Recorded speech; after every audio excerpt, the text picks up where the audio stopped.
तो अब प्रभु ने अवतार इस पृथ्वी पर कैसे लिया और श्री जी को कैसे मनाया कि लाडली जी आप भी हमारे साथ चलिए। तो कल हमने जन्म तो लाडली जी का यहां पर मनाया। अब आई कैसे वो? भागवत तो कह रही है कि देवतागणों ने स्तुति की क्षीर सागर में जाके और भगवान ने अवतार ले लिया। पर ब्रजोपासना क्या कह रही है? ब्रजोपासना कहती है कि आज नित्य धाम में श्री प्रिया प्रीतम विराजमान है। ललिता, विशाखा, चित्रा, इंदुलेखा सब साथ में विराजमान है।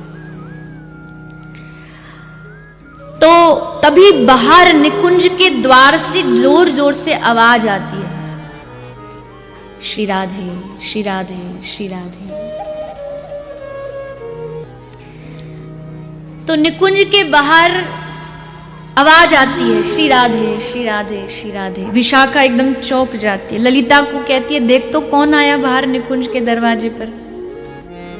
ललिता कहती है अरे आया होगा कोई, जाने देना, आज वैसे ही हमारा दिमाग ठीक नहीं। बोले क्यों? बोले आज स्वामिनी और ठाकुर जी दोनों में आपस में मान लीला चल रही है। आज स्वामिनी मान किए बैठी है।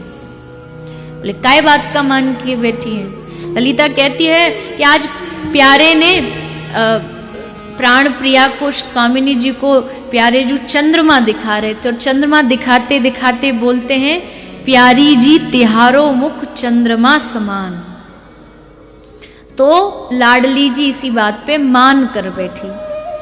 विशाखा बोली इसमें मान करने वाली कौन सी बात है, क्यों रूठी है? बोले ललिता कहती है इसलिए रूठ गई कि हमारे मुख में कलंक कहाँ है? चंद्रमा में तो कलंक है, चंद्रमा में तो दाग है, आप हमारी उपमा चंद्रमा से दे रहे हैं, तो इसलिए लाडली जी ने मान कर दिया। दोनों बात कर रहे हैं। तभी जो बाहर से जो स्वर गूंज रहा था वो तेज हो गया, श्री राधे, श्री राधे, श्री राधे। विशाखा बोली अरे जा तो देख कौन आया है। तो गई ललिता बाहर, देखा 3 पुरुष खड़े थे। कौन है आप, क्यों आए हो? आपको पता नहीं आज एलादनी थोड़ा रूठी हुई है, ये उनका विहार का समय, आप यहाँ जोर जोर से आवाज लगा रहे हो। तीनों ने हाथ जोड़े, हम हैं ब्रह्मा, विष्णु और महेश। देखिए अब राधा दास्य का महत्व देखिए कि ब्रह्मा विष्णु खड़े ललिता के सामने प्रार्थना करने के लिए। क्यों आए हो आप? हे ललिते, पृथ्वी पे पाप बहुत बढ़ गए हैं, उन पापों के उद्धार के लिए भगवान को अवतार लेने के लिए मनाने आए। अब ब्रजोपासना और जो सैद्धांतिक जो बात है उसमें फर्क देखिए। क्षीर सागर में गए थे देवतागण, पर ब्रजोपासना कहती है कि निकुंज में आए। तो कहा कि पाप बढ़ गया, उसको खत्म करने के लिए अवतार के लिए प्रार्थना करने आए। ललिता बोली कि ये बात तो ठीक है, लेकिन ये पाप और पुण्य से हमारे श्याम सुंदर परे हैं, यहां उनका कोई पाप पुण्य से काम नहीं। आप जाओ, तुम मार दो कंस को, कौन सी बड़ी बात है? तुम्हारे लिए बड़ी बात है कंस को मारना। तो शंकर जी थोड़े प्रेमी हैं, तो उन्होंने बात को संभाला। अरे नहीं नहीं ललिते, वो पाप वाप नहीं, अरे कंस को मारना तो कोई चला जाए, हम चाहते हैं कि राधा माधव का जो प्रेम है उस प्रेम का संचार श्री ठाकुर पृथ्वी पर जाके अवतार लें और सबको कराएं। ललिता बोली हाँ ये बात थोड़ी जचती है, अब मैं थोड़ा निवेदन जाके कर सकती हूं, तो मैं तुम्हारा संदेश पहुंचा दूंगी और जो भी उनकी आज्ञा होगी तुम्हें पता लग जाएगा। तीनों प्रणाम करके देव वहां से चले गए। अब देवी ललिता निकुंज में प्रवेश करती हैं। श्री श्याम सुंदर श्यामा जो दोनों विराजमान हैं आपस में बात कर रहे हैं। श्याम सुंदर मना रहे हैं चरणों में पड़े पड़े लाडली जी, क्योंकि मान किए बैठी थी ना, तो मना रहे हैं। तभी ललिता आती है, प्रणाम करती है। हे श्याम सुंदर, आज 3 देव आए थे, किस लिए आए थे? बोले निवेदन कर रहे थे आपके अवतार के लिए कि आप अवतार लो। ठाकुर जी ने सोचा ये अच्छा समय लाडली जी के मान को दूर करने का। बोले ठीक है, कह दो उनको हम अवतार लेंगे, और मुस्कुरा दी। अब लाडली जी तीखी तीखी नजरों से देख रही हैं अच्छा आप अवतार लेंगे? हमसे पूछा तक नहीं कि हमें जाना है कि नहीं, और खुद ही निर्णय कर लिया कि अवतार लेंगे। मानो स्वामिनी प्रश्न कर रही हूं कि उस ओर देख करके, हमारे बिना चले जाओगे आप? तो श्याम सुंदर ने देखा कि थोड़ा तो मान कम हुआ, ध्यान दूसरे स्थान पर गया। तो ठाकुर जी बोले कि हम तो अवतार ले रहे हैं भैया, अब अगर आप साथ चलोगी तो हमें आनंद की अनुभूति होगी।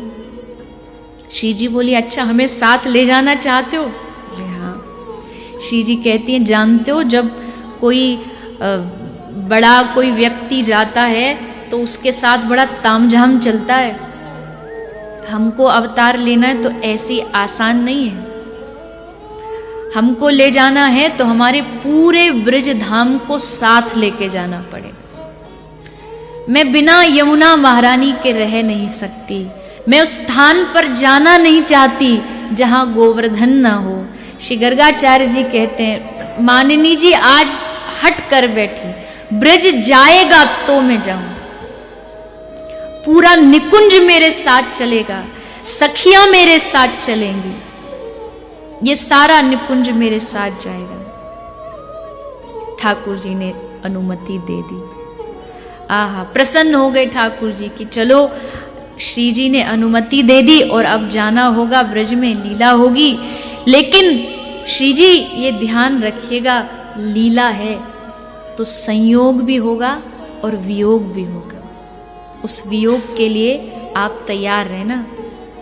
लीला में दोनों होता है, मिलन भी होता है तो दूरी भी होती है, सब करना पड़े। इतने में ही तभी निकुंज में श्रीदाम बड़ी क्रोध में आज भीतर घुसा।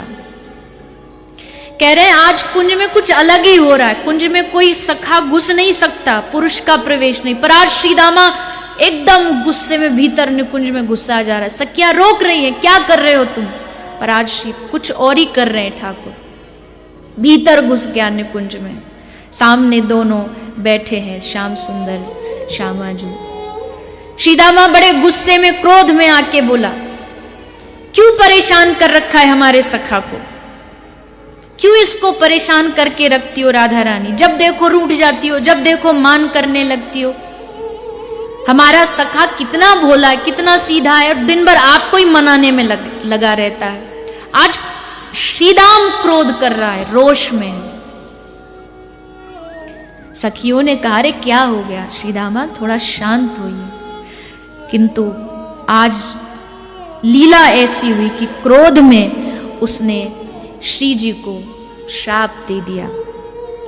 हमारे सखा को कष्ट देती है आप, अभी आपको पता नहीं विरह क्या होता है। जाइए आप श्री कृष्ण से 100 वर्ष का आपका वियोग होगा, 100 वर्ष का वियोग आपको सहन करना पड़ेगा।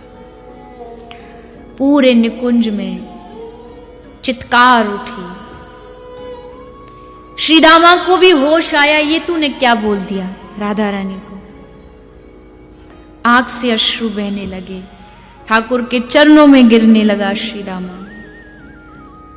तब भगवान ने सांत्वना दी कि हे श्रीदाम चिंता ना करो, ये तुम्हारी कोई भावना थी ऐसा नहीं है, ये मेरी ही इच्छा थी, इसलिए तुम्हारे मुख से ये कहलवाया।